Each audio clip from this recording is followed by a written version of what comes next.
Hello friends, welcome to my channel Mona's food corner. आज मु share करने को जाऊँगी टमाटो चारू रेसिपी। यही टमाटो चारू दक्षिण ओडिशार फेमस रेसिपी मध्य गोटे। यही टमाटो चारू खासकर शीत दिन में मिलूथिबा देसी टमाटर प्रस्तुत करा जाय थाए। टमाटो चारू को डाली परिवर्ते गरम गरम भात सहित गोली खाइबा को प्रस्तुत करा जाय थाए। तेबे चलंतु स्टार्ट करिबा टमाटो चारू रेसिपी। प्रथमे टमाटो चारू पई आमे गोटे मसला प्रस्तुत करिबा। सेथिपई मु एठी कढ़ी नै जाइछि। एबे इथरे गोटे चम्मच जीरा दे दोछि। 15 रु 20 टी गोलमरिच को दे दबा। लो फ्लेम रे गोटे 2 मिनिट पई सब को फ्राई करनबा। गोटे 2 मिनिट फ्राई होला परे एहा को साइड करनबा आ ठंडा हेबा को छाडी दबा।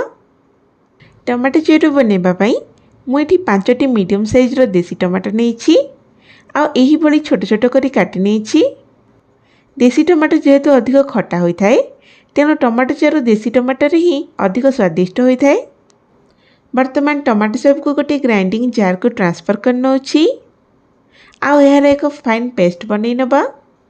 देखंतु टमाटो को एठी भले से ग्राइंडिंग करनी छी। चलंतु एबे जिबा नेक्स्ट प्रोसेस को। मु एठी कढ़ी नै जाइछि। एबे गैस को ऑन करी ग्राइंडिंग करी रखिथिबा टमाटो बटा को दे दबा। तापर एबे दे दबा 2 ग्लास पानी आ एहा को फुटीबा को छाडी दबा। टमाटो एठी फुटी आसिलानी। एबे दे दबा आधा चम्मच हळदी गुंड, स्वाद अनुसार लूण दे दबा। टमाटो चारू रो टेस्ट को टिके बैलेंस करिबा पई गोटे चम्मच गुड़ दे दोछि। आपण गुड़ जगह चीनी भी नहीं पारिबे। एबे सब को टिके गोली दबा। वर्तमान को कवर करके मीडियम फ्लेम रे आउ 5 मिनिट पे कुक हेबा को छाडी दबा, जहा द्वारा टमाटर कंचा स्मेलटा पळै जिवो। एहर भितरे चलंतु आमे जे जीरा आ गोलमरिच को भाजिकी रखिथिले तार एक पाउडर बनै नबा। टमाटर एटी 5 मिनिट कुक होई गलानी। एबे कवर को बाहर कर नबा। वर्तमान गुंड करथिबा जीरा आ गोलमरिच रो गोटे चम्मच दे दोछि। एबे या को आउ 5 मिनिट पई कुक कर नबा। वर्तमान चारू हमर एठी होई आसिलानी। एठी टमाटो चारू कुक हेबा पई पाखा पाखी 15 मिनिट लागि गला। वर्तमान या को ओल्ही नबा आ टमाटो चारू पई छुंको प्रस्तुत कर नबा।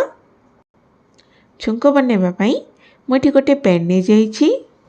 पैन गरम होला परे अल्प किछि तेल दे दबा। तेल एठी गरम होई आसिलानी। एबे इथरे दे दबा गोटे चम्मच पंच फुटण। फुटण फुटी आसिलानी।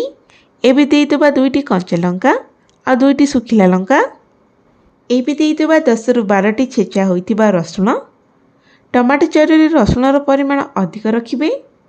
रसुण अधिक देबा द्वारा चारूर स्वाद बहुत भल आसी थाए। एबे दे दबा अल्प किछि भुरसंग पत्र। एबे सब को गोटे मिनिट पे फ्राई कर नबा।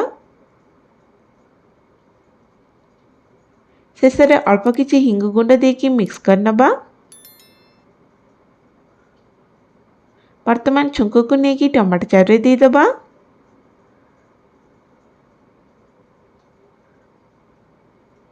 एबे लीड को दे दबा आ गोटे मिनिट पे फुटीबा को छाडी दबा। गोटे मिनिट फुटी गला परे अल्प किछि धनिया पत्र कटा को दे दबा। वर्तमान प्रस्तुत हो गला हमर टेस्टी टमाटो चारू रेसिपी। एहा को गरम गरम भात सहित खाइबा को बहुत भल लागि थाए। आपण एहा को थरे घरे निश्चय ट्राई करंतु। आशा करूछि भल लागिबो। रहुछि मु पुनी आसीबी आउ एक डिलीशियस रेसिपी सहित। Thank you.